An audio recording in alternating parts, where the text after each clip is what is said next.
Hi friends, எல்லாம் என்ன பண்ணுறீங்க? இன்றைக்கி பசங்களுக்கெல்லாம் லீவ் விட்டுட்டாங்க. இன்றைக்கி எங்கள் மாவட்டத்துக்கெலாம் மழை வருதுன்னு சொல்லிட்டு நேற்று மழை பெஞ்சுது. ஆனால் இன்றைக்கி இப்போ வரைக்குமே மழை இல்லை. எங்கள் ஊரில் மழை பெஞ்சுது பாருங்கள். எங்கள் கழனியில் வந்து வேலையெல்லாம் ஸ்டார்ட் ஆகியாச்சு. அதை பாருங்கள், குக்கா பாருங்கள், சூப்பராக இருக்குல்ல. சுற்றிலும் ஓட்டியாச்சு. இதை பாருங்கள், பறக்கிறது பாருங்கள், நல்லா இருக்கு. சுற்றிலும் ஓட்டியாச்சு. இதுக்கு மேலே இதுக்கு இன்னும் கொஞ்ச நாள் வந்து இது பண்ணி நடணும்.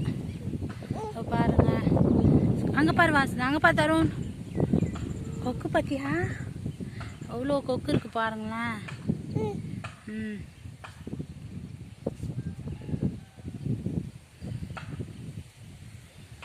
எங்கள் ஊரில் எப்படி இருக்குன்ட்டு சொல்லுங்கள். மழை பெய்யுதா என்னன்றது எப்படி இருக்குன்னு சொல்லிட்டு சொல்லுங்கள். உங்களுக்கும் விவசாயம் பிடிக்குன்னா மறக்காமல் நம்ம சேனலில் சப்ஸ்கிரைப் பண்ணுங்கள். லைக் பண்ணாதவங்க லைக் பண்ணுங்கள்.